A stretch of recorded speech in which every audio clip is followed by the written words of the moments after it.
Hello, hello, hello, everybody. Welcome to the very first segment of Nothing But a Word, where we have real conversations, real talk, raw, but honest and true, and all glory to God.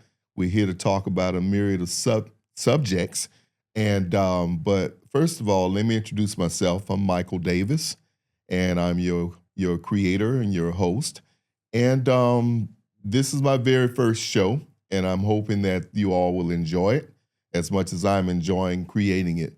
And I want to introduce to you my very first guest, Mr. Rick Rollins, who I've known like forever. I think we're both a product of King High School here in Tampa. Lions. And yes, go Lions. Mm-hmm. And I won't really say when we graduated because that'll tell us everybody how old we are, which we're the new 40. Just put it we're that the way. new 40. Yeah. So, but I've known Rick since my 10th grade year, and I'm proud to say that here we are, still sitting here right now when a lot of our classmates and friends didn't make it.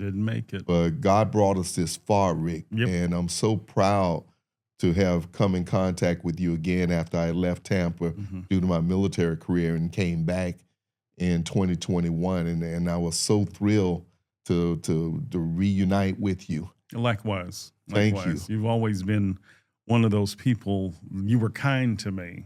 I was a nerd at King High School. And we both were. Admittedly so, but you were always kind. And Thank you. Everybody wasn't. But at the same time, when you came back, it was like no time had passed. So it's good to be here. This is really full circle for us. Yes, it is. Now, Rick, let me ask you, when you say nerds, in my book, of course, which I'll talk about at some point, called Me, and one of the things I talked about is by being a nerd, being teased all the time by being a nerd in school. And what I've learned throughout my life is nerds make presidents. Yes, they do. Hello. Yes, they do. You are right about that. But, the nerdy people are the ones that have survived, it seems. So Rick, when you were being called a nerd, how did that make you feel during the time? Can you recall? Well, I think for me, there was this duality in it.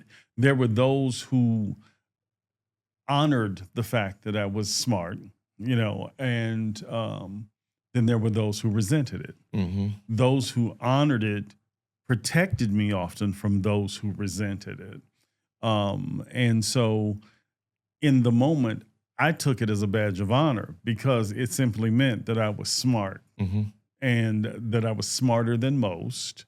And there were people that recognized it, but there was also those people who recognized it that realized that I set a standard and a goal that they had a problem achieving.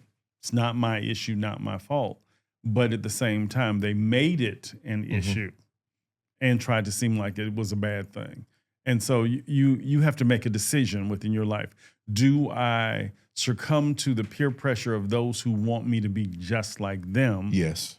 And that's when I think I adapted Dr. Seuss's philosophy that says those who matter don't mind and those who mind don't matter. Yes. It was also at the same time that I discovered, as I'm sure you did, why fit in when you were created to stand out, both Seussian phrases. And so for me, it was just a matter of deciding that I'm going to be the best me. Yes. And then be a better me every day, because why would I settle for mediocrity? The problem with a lot of people in life is they call mundane the miracle. That's what, and that's one of the things that you didn't allow was that, you could have just acquiesced and fit in. Yes.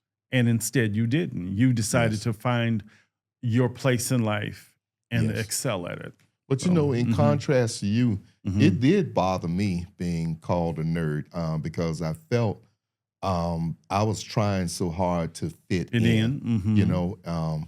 And I wasn't at that time, in my opinion, mentally strong enough But to withstand what you withstood. But see, you know? I think that I had Jesse at home. Yeah, okay, that's my father, and Jesse was like, boy, no. But understand that for me, by the time I got to King High School, I had already endured a transition because I'd gone to private school. I went to St. Peter Claver first, and then tested out and went to Christ the King.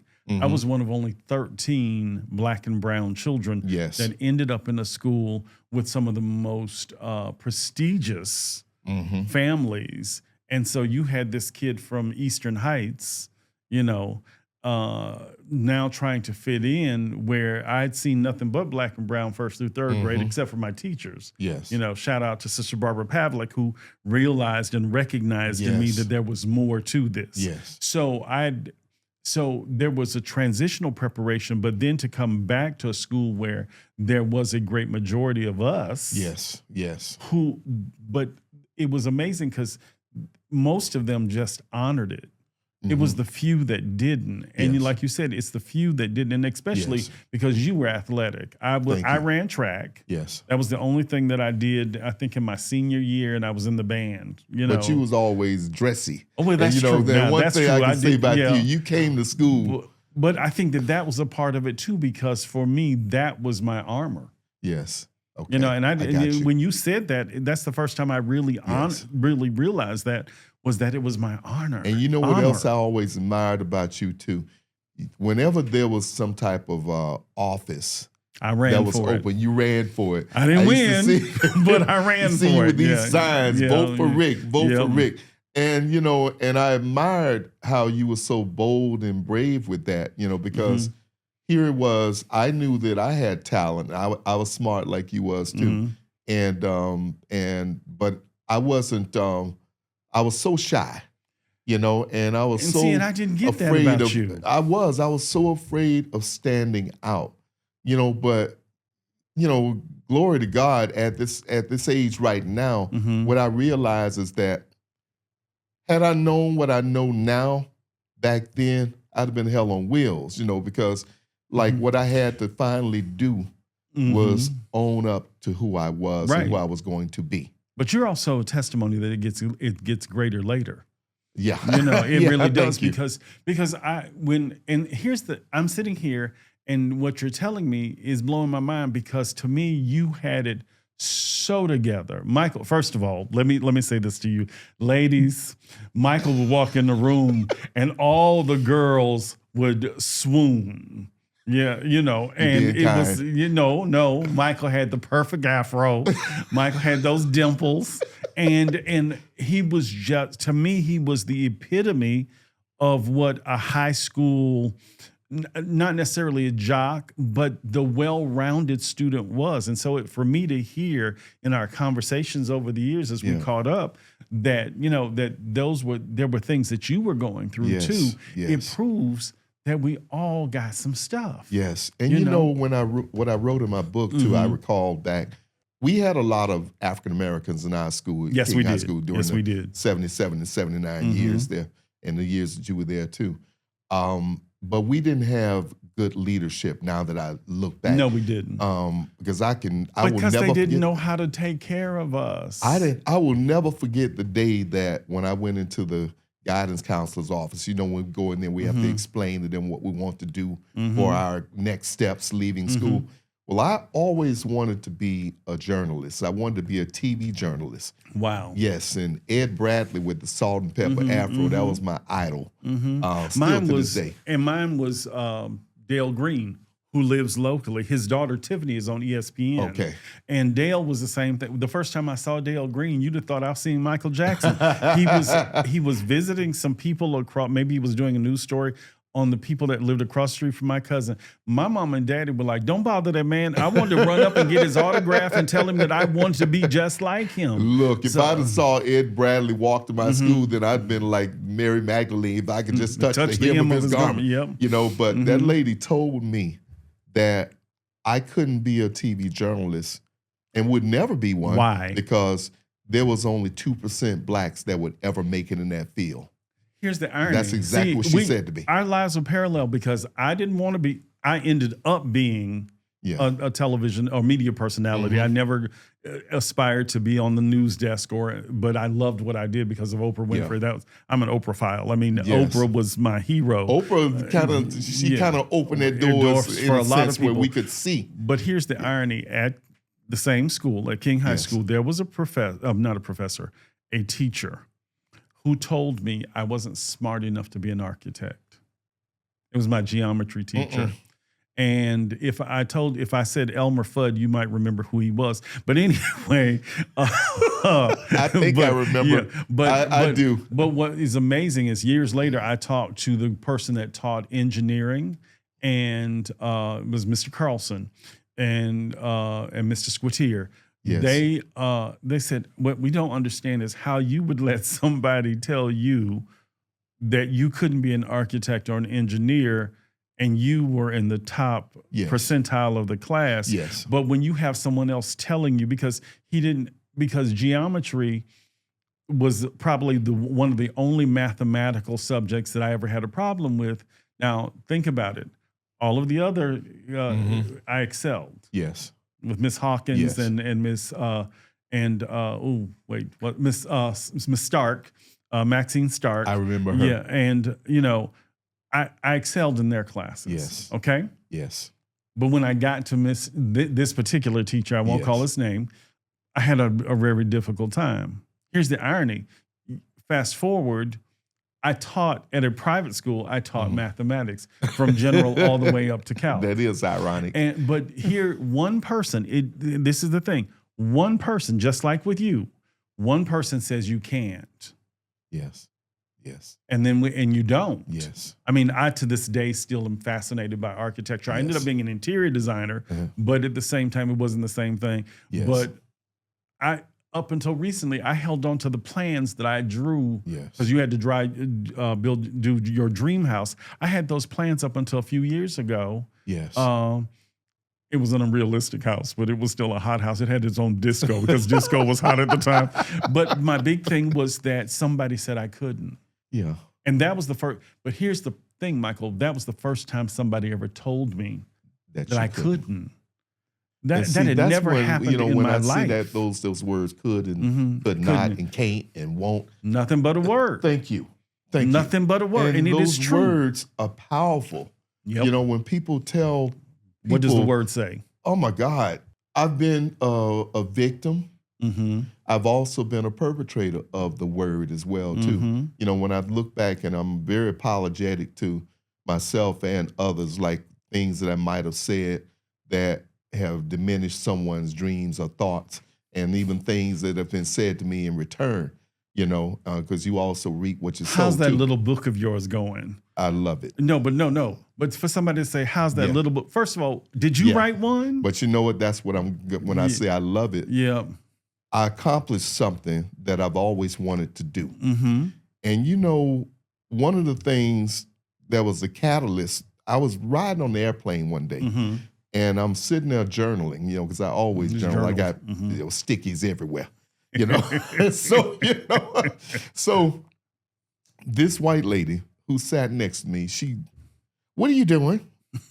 At first I was appalled that she even asked me, but people are nosy. But she said, what are you doing? I said, journaling. She said, do you do that all the time? I said, yeah. I'm writing a book. And she said, what makes you think your life is interesting enough that someone wants to read it? What? Yes, she did. Yes, she did.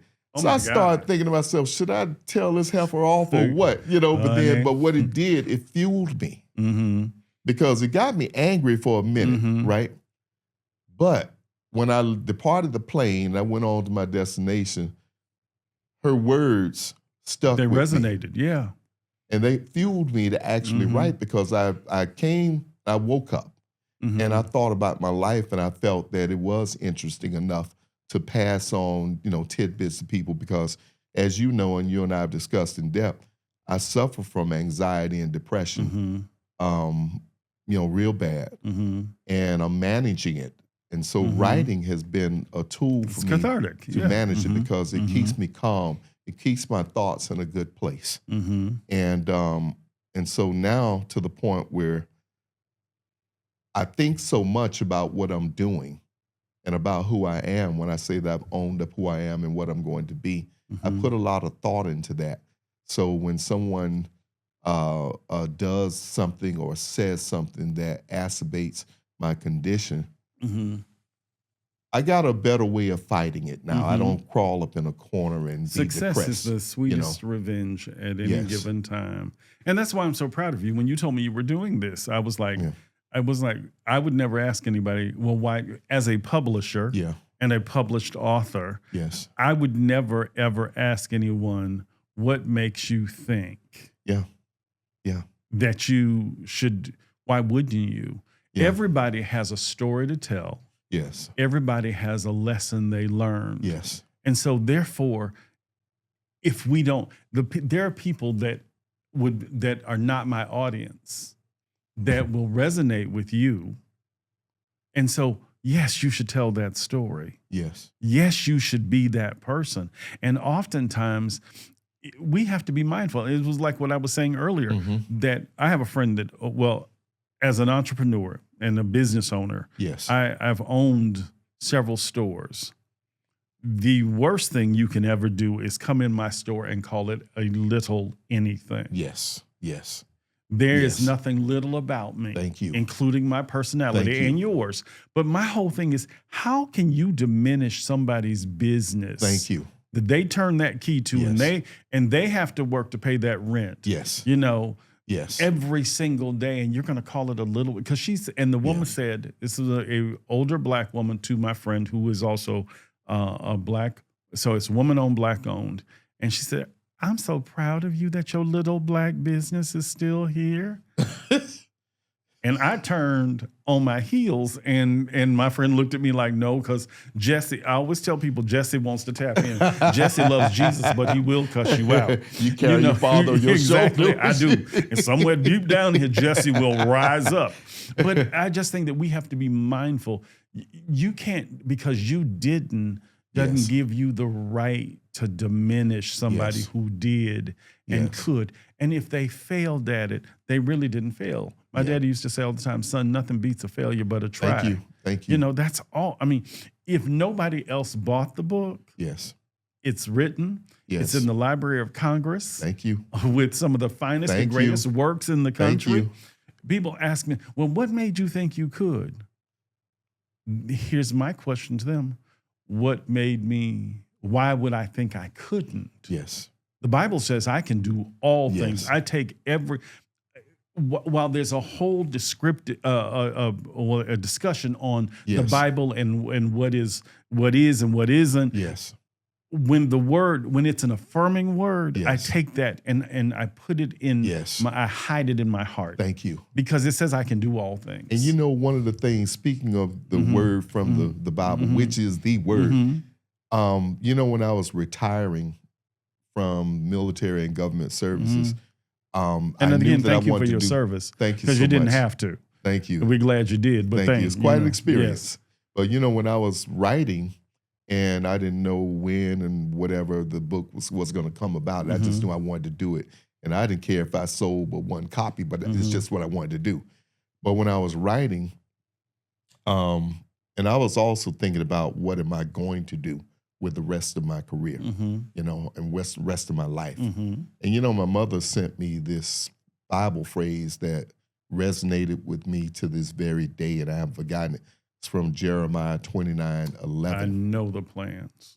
I know the plans I have for you. They're for good and not for evil, to give you a future and a hope. And, you know, I take that and I carry it with me, because when I look back at my dreams that I had back then, and one of the things that contributed to me feeling like, you know, small in a sense, I realized that my dreams weren't big enough. That's been the problem all along. My dreams weren't big enough. It's what Oprah says. Only God can dream a bigger dream for us than ourselves. We can for ourselves. And I think that that's the thing. And like I said, when you said you were doing this, I was like, what was my word? Well, go for it. And I was so thankful.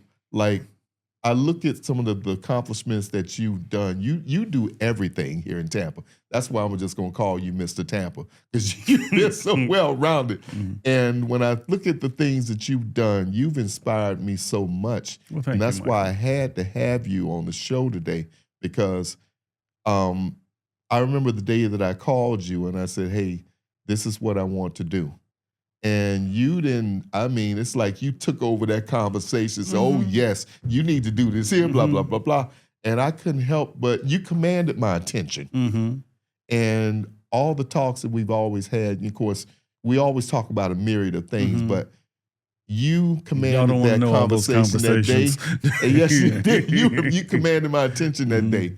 And so from now on, that's why I have to keep you close, because I like to have good people around me. Well, you should have good people around. I don't care whether they're young or old. I like to have good people around me. And I think that that's one of the things that, for me, I believe that ageism is a distraction, because we need, I never liked kids when I was a kid. Gotcha. Didn't like kids because to me, my mind was always ahead of. Yeah. Now, here was the thing exactly, because I mean, I started college in first grade. See, yeah. And because I was in this program for these advanced kids of color. So I was at USF in first grade while going to school, and did that through ninth grade until my daddy realized that there wasn't going to be a degree involved. And he said some things that we won't repeat that are not suitable for air to the people that was on the program. But so for me, it's always been an advanced thing, because my big thing was that I told my parents when I was probably 5 or 6 that I was going to be the next iteration of Martin Luther King. Now, what I was really saying, now, first of all, I use the word iteration. Yeah.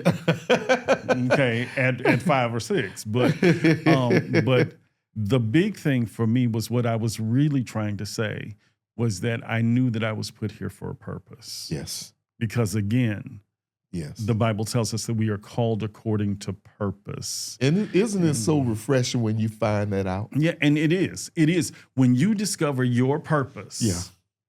And you have been multifaceted. You don't realize that day, I wish we could find that woman that said, what makes you think? Yeah. Not only for you to say, see, I did do it, but also to see what was her conversation with herself like after she encountered you. Yeah. Because I think that what has probably happened all through your life without realizing it sometimes, Michael, is that you touched people. You were a hero. You didn't even know this. You were a hero to me. I mean, to me, like I said, Michael walked in and it was like Moses came in and the Red Sea parted.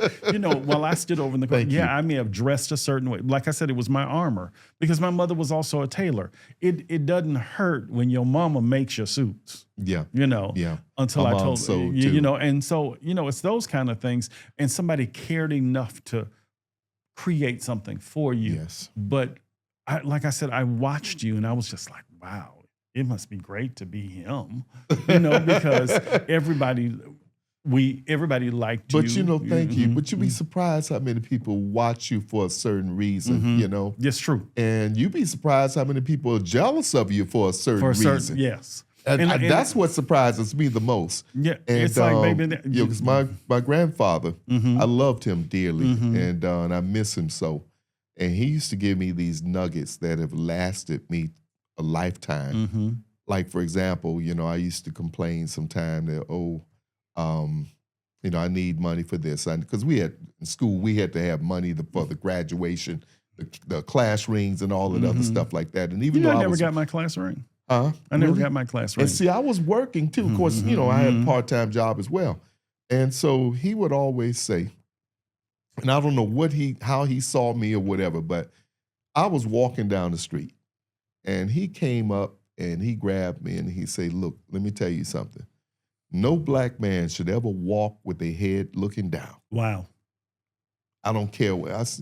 He said, even if you don't have no money, act like you got Act some. like you got it. And my reasoning was like, what if I missed that $5 that's laying down on the ground? He'd say, well, that wasn't yours to begin That with. wasn't yours to get. So, but he always told me to be careful about posture, you know, and as I sit up in my chair. yeah, Okay. yeah. And he also got me the most valuable lesson. He got me when I was, I think, around the 6th or 7th grade. And he would come around and he'd say, what's your plan? And I'm like, what plan? What are you talking about? What we doing? He said, no, what's your plan? I want you to have a plan because the time you turn 18, I want you to leave here. And don't come back until you've seen the world. And I was confused. I was like, don't you love me? Don't you want me to be around? And he finally came out and told me, he said, no, I'm telling you this because I do love you. Because, exactly. He said, you're smart and you got a chance in this world. So he said, I want you to get out and see and do as much as you can and don't come back to Tampa until you do. And you know, as my life would have it, that's exactly what happened. Yep. It was like almost prophesized in a sense by him. And he planted seeds. Yeah, he did. And you know, like when I look at the kids today, I'm not comparing my life to theirs by no means, because everybody has a different economical and social difference, familial differences, if you will. But I can say this much from the children that I see today, many of them give me the impression that they don't want to leave home and don't want to experience the beautiful things that life has to offer. Because it's scary for a lot of them. Because what's out there can also consume them in ways. I mean, I get a lot of kids that come in for prom and I ask them their plan, and a lot of them have a plan. But then there are some that it's just too scary. But there's also not been a you or me, and that's why even when I'm dressing a young person for prom and styling them, my big thing is, okay, so what's next? Well, I'm going to go to HCC. Okay, what are you going to do when you finish HCC? Or you're going to Morehouse, or you're going to FAM, or you're going to Harvard or Yale, or wherever you may be going. What's next? Because you'll never get to your next if you don't start planning for your next in your now. Wow. And so that's my purpose. It's amazing how many young people still walk in. You know, I came in for a tuxedo and I got a life lesson, and it was because, and my whole thing is, one, to tell every child that it's possible. There you go. So you're not only buttoning up those shirts, you dropping. Because it's my purpose. I mean, I don't think that anything that I've done in life, I won't do it if it doesn't have purpose. Yes. Because, and the things that I've done, I was thinking about this morning, and that's why I encouraged you when you said you want to do this. Because when I said I want to, people were like, what you television? You want to be a talk show host? You don't even have a degree in broadcasting. No, I don't have a degree at all. I went to Morehouse for 2 years, came home, and no, I don't have a degree. But I believe, but what I did have was one word: faith. Yeah. That I could do all things. Yes. And I was it was fortunate that I could. But that's my purpose, is to make, anybody tells me they want to write a book, I'm like, okay, let's see. Yes. Now, if it's not good, I'm going to tell you it's not good, but I'm going to tell you how we can make it better. Thank you. But at the same time, my big thing is that it is what some people did and did not do for us. Yes. We have a responsibility to make sure that we fill in gaps. Yes. And that we do it in the process, sometimes by example. Yes. Other time by word. Yes. And sometimes by deed. Yes. If we're not doing that, it's just like the building that we're in.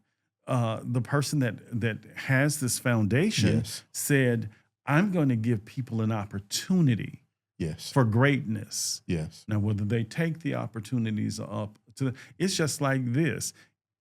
If you decide, what if I said, Michael, now, given that it is my professional opinion that who am I to say that? If Rodney Johnson, the actor who was on Passions, and he was Jones' boyfriend with the wide hips Yeah. on Girlfriends. His name was Marcus on the Yeah. show, but his real name is Rodney Van Johnson. Rodney was the one that told me that he thought I could do this. Back in Wow. 1980, then Yeah. we would talk about, 87. Well, right after Oprah came in Yes. onto national, and he said, Yes. there's this girl on TV. She reminds me of you. I was like, what? I remind you of a fat woman that's on TV. At the time Oprah was. You look fabulous now, lady. Oh, let me say this now. Let me be clear. You're looking amazing at 72. But he said, I think you can do this. Yeah. And sometimes it's one person saying, I think Yes. you can. Yes. Because I'd wanted to. Yes. I really had. I mean, I grew up loving Mike Douglas and Phil Donahue, Yes. and wanting to be that, but Yes, not seeing yes. that. That's why when I saw Dale Green, who is still, like I said, one of my heroes, he's retired now. Yes. But Dale Green was the man. He looked Yes. good. He knew Yes. how to convey news. He was one of the first black anchors that we ever Yes. had, and first black male reporters. Yes. I remember him. Yeah. And so he showed me it was possible. Yeah. It's my responsibility Mm-hmm. to take that same mantle on Yes. and show people that it's possible, no matter what you want to do. When I opened my business, there were people who told me that I couldn't do it, Michael. There go that word again. They could, Yeah. and you can't, or why should you? Yeah. Or where's your, what was it? They would ask me, where's my, where's your, how did you get to this? What would make you think that you can run a business? Well, Yes. what made me think I could Yes. was the words that I could. Mhm. My mama said I could. Yeah. My daddy said You had I a could. whole host Yeah. of people said you Because could. even though my daddy, my daddy was not that person. Yeah. I mean, understand, my father was he was the first to settle in supervisor for Yes. the railroad. Yeah. And I didn't realize until until he left us, Mhm. how much of a hero he really was, because Yes. my daddy made things happen. I'm talking Yes. about made things happen. It would be one of those things where, But I admire the fact that the impact that your dad oh yeah, had and still has on your life yep, from the conversations that we've had, and what he did for you was he gave you nuggets that will last you a lifetime, mm-hmm. and you in turn, from what I've seen, even when you're preaching on Sundays on your podcast, Mm-hmm. you're dropping words that resonate with me and people who are believers, Mm-hmm. and you're using your platform like I want to use this platform too, Mm-hmm. at every chance I get to talk about the goodness of God in our lives, because things wouldn't be possible without him, us sitting here Mm-hmm. talking with each other Because wouldn't like be you said, possible. millions didn't make it. Thank you. But Yeah. as of today, we're one of the ones that did. That did. And that's the truth. Yes. And And by the way, you're very good at this. I've been watching you. But never let a talk show host be your first guest. But I really am very proud of you, Michael. I'm serious. You're doing a great job with this. Thank you. are natural at this. So Thank you. I appreciate that, you really are. Thank you. I appreciate that. And I want to take this moment right now to talk about or let people know about this book that I've written. It's called Me. And of course, when you look at the title, the exclamation point is in the front when it normally is Which in the I back. wanted to ask you why is that? Well, when we were talking about nerds earlier, I've always been called a nerd or weird, one of the two. So I said, well, okay, when I started writing this title, I said, well, might as well be nerd and weird with it. Own up to who you are. And of course on the front you see the blue phoenix. And blue is my favorite color anyway because it means a rebirth. Yeah, you have on green today. Yeah. But there's some blue in here somewhere. See? So, I'm just bothering with you. The phoenix has risen from the dust. And I look back at so many of the situations I've been in that has been in my life. That's what I've done. Each time, risen from the dust. But this time it seems to be more purposeful, that I've experienced a rebirth, and And I remember October 5th, I got baptized in the Universal Church of Christ here in Tampa. And I looked at what I was doing then, because by that time the book had not come out yet, but it was on its way. But I felt as though there was a rebirth at that point officially, you know, and that things were going to happen. It wasn't just symbolic. Thank you. It was internal. Thank you. So now I got a bone to pick with you. What's that? You didn't tell me about your baptism. Oh, that. No, but I'm saying that you didn't invite me. Well, actually, I didn't know that it was going to happen. Oh, wow. Yeah, seriously. I was on my way to Myrtle Beach for the weekend. I wanted to just get away from Tampa and take my writing up there and so forth. Y'all need to understand something. Michael gets away and goes, where did you go last year for a whole month? I went to Europe. For a whole month. He went to Europe. That's like saying I'm going to 11 Plant City. different countries. But this one is like I'm going to Plant City. You know, but that's the thing about you, Michael, is that you don't do anything small. You know, and so I didn't know that. You don't do it small, Michael. Nobody just says, "I want to get away." Byron, do you do that? Do you get to say, I'm just going to get away, and you go to Europe and do 11 countries in 30 days? Michael, get out of here. That was quite a whirlwind experience. But it was important that you did it because you said you'd always want to do it, and you did it. You said you wanted to write a book, and you did, and you want to do a podcast, and you're doing it. So I'm going to flip mics for a second. I'm going to ask you to put on your glasses, because we know you I got to put on my glasses? Because you need to read a little bit. Just let's see what we got here. Read your favorite passage out of the book. Let's see what we got here. I'm going to go right back, actually towards the end is what I'm going to do. Okay. And I really don't need my glasses. I can see this enough. Okay, don't be vain now. Okay, despite the negative things that have happened in my life, there are and will always be positives. Survival is a great accomplishment, never to be diminished. Freedom from pain will inevitably come. So my advice to myself and to you is take that hot iron with some starch and press on a shirt with some good creases. It'll make you feel much better. You too will understand and feel like a blue phoenix rising from the dust, experiencing a new birth. In your newfound discovery, I hope that you too will discover your power. I did not realize my power, that I can make a ripple in a pond with just one single touch. And that, yes, I had and still have my dreams, but now I realize that my dreams weren't big enough. Okay. I think it's interesting that you read near the end of the book. Yeah. But that's the whole thing. With any author, we find our place, and sometimes it's what we say last, because it's been a growth process. Yes. Even as we write.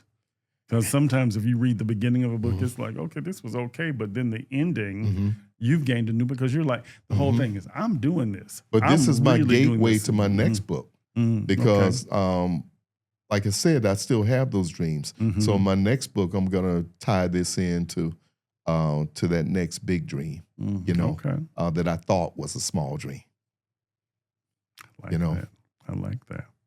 You know, Rick, I thank you for being here today, man, and it's been enlightening. You have encouraged me once more again, and your presence, I mean, your friendship means a lot to me. And you know, and our friends, when I say that, our friends, I extend this out to other people too.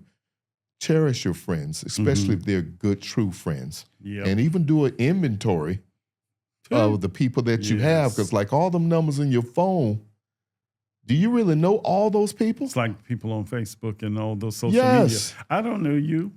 Delete. So the ones that are there for you, they're there for you. Yes. You'll know the difference. You'll know. Yep. You know, and you know, God wants us to be around good people. He wants us to surround ourselves with good people. Yep. You know, a bad tree ain't gonna grow no good fruit. No, never. Never. Mm-mm. So, Michael, before we go, because I know you're wrapping up, Tell the people how they can get the book. Oh, yes. Oh, thanks for reminding me about that. Yes, everyone. The book is sold on Amazon exclusively and also Barnes & Nobles. And the title is called Me by Michael Davis. It's a story of self-discovery. So please, by all means, go on to Amazon and purchase the book, and Barnes & Nobles as well. Thank you, and I hope you enjoyed as much as I did writing it. This has been the first edition of Nothing But a Word. I thank you for listening, and please, by all means, spread the word and say a good word to one another. Love you guys. Have a great day.